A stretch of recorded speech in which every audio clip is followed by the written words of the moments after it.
प्रभू येशू ख्रिस्ताच्या नावाला पुन्हा एक वार धन्यवाद. प्रियजनांनो, मी तुमच्या संगती आज काही विशेष गोष्टी बोलू इच्छितो. दिनांक 23 नोव्हेंबर 2025 रोजी सेव्हन्थ ॲडव्हेंटिस्ट चर्च ऑर्गनायझेशनचं जे हेडक्वार्टर्स आहे त्या ठिकाणी साऊथ महाराष्ट्र सेक्शन मधील सर्व युवक युवतींचा तरुणांचा मेळावा, एक दिवसीय मेळावा भरवण्यात आला होता, ज्यामध्ये साऊथ महाराष्ट्र सेक्शन मधील अनेक तरुण तरुणी उपस्थित राहिले आणि त्यांनी देवाच्या वचनांचं ज्ञान घेतलं.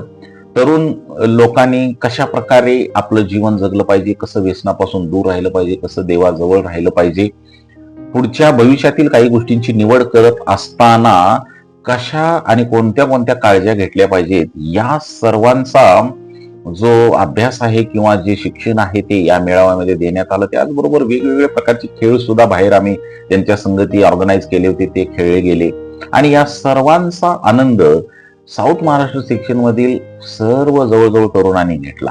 खूप सुंदर रीतीनं हा कार्यक्रम ऑर्गनाईज करण्यात आला होता.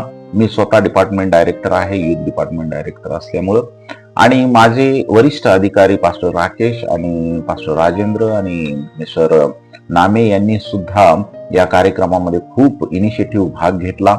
आणि यामध्ये उद्देश एकच होता की तरुण पिढी व्यसनापासून दूर राहावी, तरुण पिढी धार्मिक बनावी, तरुण पिढी देवाच्या पासून, कुटुंबापासून दूर जाऊ नये, आदर सन्मान त्यांनी करावा.